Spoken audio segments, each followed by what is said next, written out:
Real-time strategy games are a weird bunch. There are staggeringly few games even with that tag, but the ones that do completely dominate that section of the market. In fact, finding even 5 amazing unique franchises was a pain in itself, which is why I instead went with 3. But rest assured, even if you're remotely interested in the genre, you will not find better representatives. As hinted, no more than a single game from franchise, and please keep in mind that this is my opinion. That doesn't mean I'm right and you're wrong, it's just a difference. As a quick note, honorable mentions: Company of Heroes, Command & Conquer, Age of Mythology, and Total War. They are good games, don't get me wrong. I just feel the picks I made completely excel in every way. Number 3, Age of Empires II. Developed by Ensemble Studios and released September 1999. Age of Empires II dives into the Middle Ages with over a dozen playable civilizations to take through the ages. The goal simply being, gather resources, build a kingdom, raise an army, and burn your enemies to the ground. What I love about the Age series is the emphasis on the working man, your villagers. They are the ones you start with, they are the ones mining gold, they are the ones cutting wood, they are the ones gathering food, and they are the ones beheading rivaling monarchs. Or, well, except for the last part. Villagers, these expendable no-name nobodies, are the ones at the very core of your kingdom. Even to the end game, they remain relevant, and I love that. In addition to collecting the resources, you can build structures like barracks, armories, forgeries, monasteries, towers, and walls. Walls of which isn't often seen in RTSs, strangely enough. Being able to truly make an area for yourself is such an amazing feeling. Like you are actually a king, annexing lands rather than just moving a group of units from enemy civilization to enemy civilization. Combat revolves around a fairly simple concept, the rock, paper, scissors sort. Infantry are good against spearmen, spearmen are good against cavalry, and cavalry are good against spearmen. Although, admittedly, I would simply take an equal amount of each and force a win that way. On top of everything, proceed through a story, weaving a tale long ago told. That of actual history. Although I kid, it was probably more or less a stopgap breaking up hours of gameplay.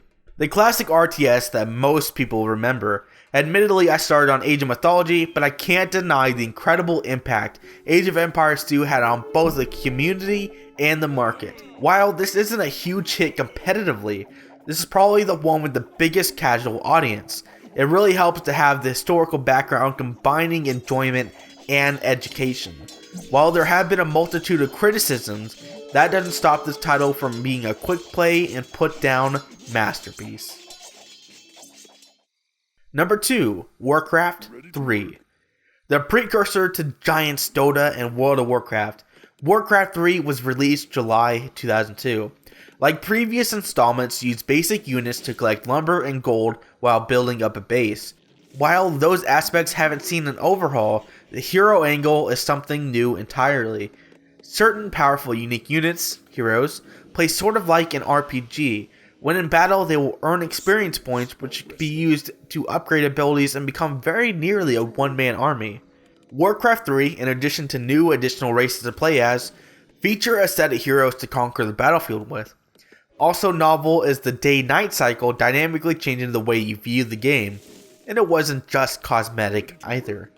Certain units would be weakened or otherwise fall asleep, and your vision would be reduced. Going hand in hand with this is a much more alive world in the 3D terrain, changing the way you think in battle. For example, height advantages could be exploited to your favor.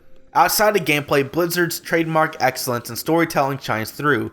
Instead of a bunch of exposition cinematics to skip through and nothing in game, cutscenes are sprinkled throughout the gameplay to keep the experience fresh. Of course, the narrative and plotline is top notch, especially if you're a fan of World of Warcraft. That's all well and good, but the reason I love Warcraft 3 enough to put it even above Age of Empires, which will no doubt have YouTube commentators spitting hatred my way, is because of the lead-in to the MOBA genre. In other words, games like Dota and Dota 2 and League of Legends. Along with those, a thriving esports scene in addition to games like Starcraft. Simply put, Warcraft 3 is great, no doubt. But what's truly amazing is what a creative and engaged community can do. Number 1, Starcraft II. Follow-up to the classic Starcraft released most recently in July 2010. In this installment, the 3 races return. Protoss, Terran, and Zerg. In the core game, Wings of Liberty, players take on the role of Jim Raynor, the grizzled veteran. New to the series is a non-linear campaign and a plethora of optional upgrades and units, although the end result is always the same. In future expansions, Heart of the Swarm and Legacy of the Void, the gameplay changes thematically from mercenary operations of the Terran to the conquering Zerg and finally to the revolutionary Protoss campaigns respectively. Starcraft is largely known less for micromanagement of resources and more so on combat tactics. The unit count altogether is simply staggering. Even narrowed down to a single faction is fairly overwhelming. Also, expect to be thrown in dramatic situations nearly every mission, such as escaping a battlefield rapidly filling with lava, or being forced to bunker down in one location while the enemy attacks in waves. Surprisingly prominent are missions without any base building at all, instead focused on only a single or a handful of units to overcome great odds. Outside the gameplay is a fantastically woven tale that spins a yarn often with soul-crushing stakes on the line. And this story is told over 3 different expansions, ending with a bang, putting the series finally to a rest after 6 long years. Despite how incredible the single-player aspect is, the main draw is the multiplayer and by extension, the competitive scene. Building off its predecessor StarCraft and StarCraft Brood War, this title would continue to dominate the professional gaming scene, giving additional rise to esports, which is an entire industry today. Although recently the overall health of the scene has suffered from some controversy, however the initial impact is unmistakable. In short, StarCraft II is the latest and greatest in real-time strategy, and many consider it the best game ever made.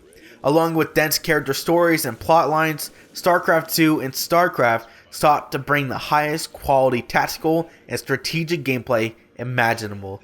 It's nothing short of a once-in-a-lifetime phenomenon.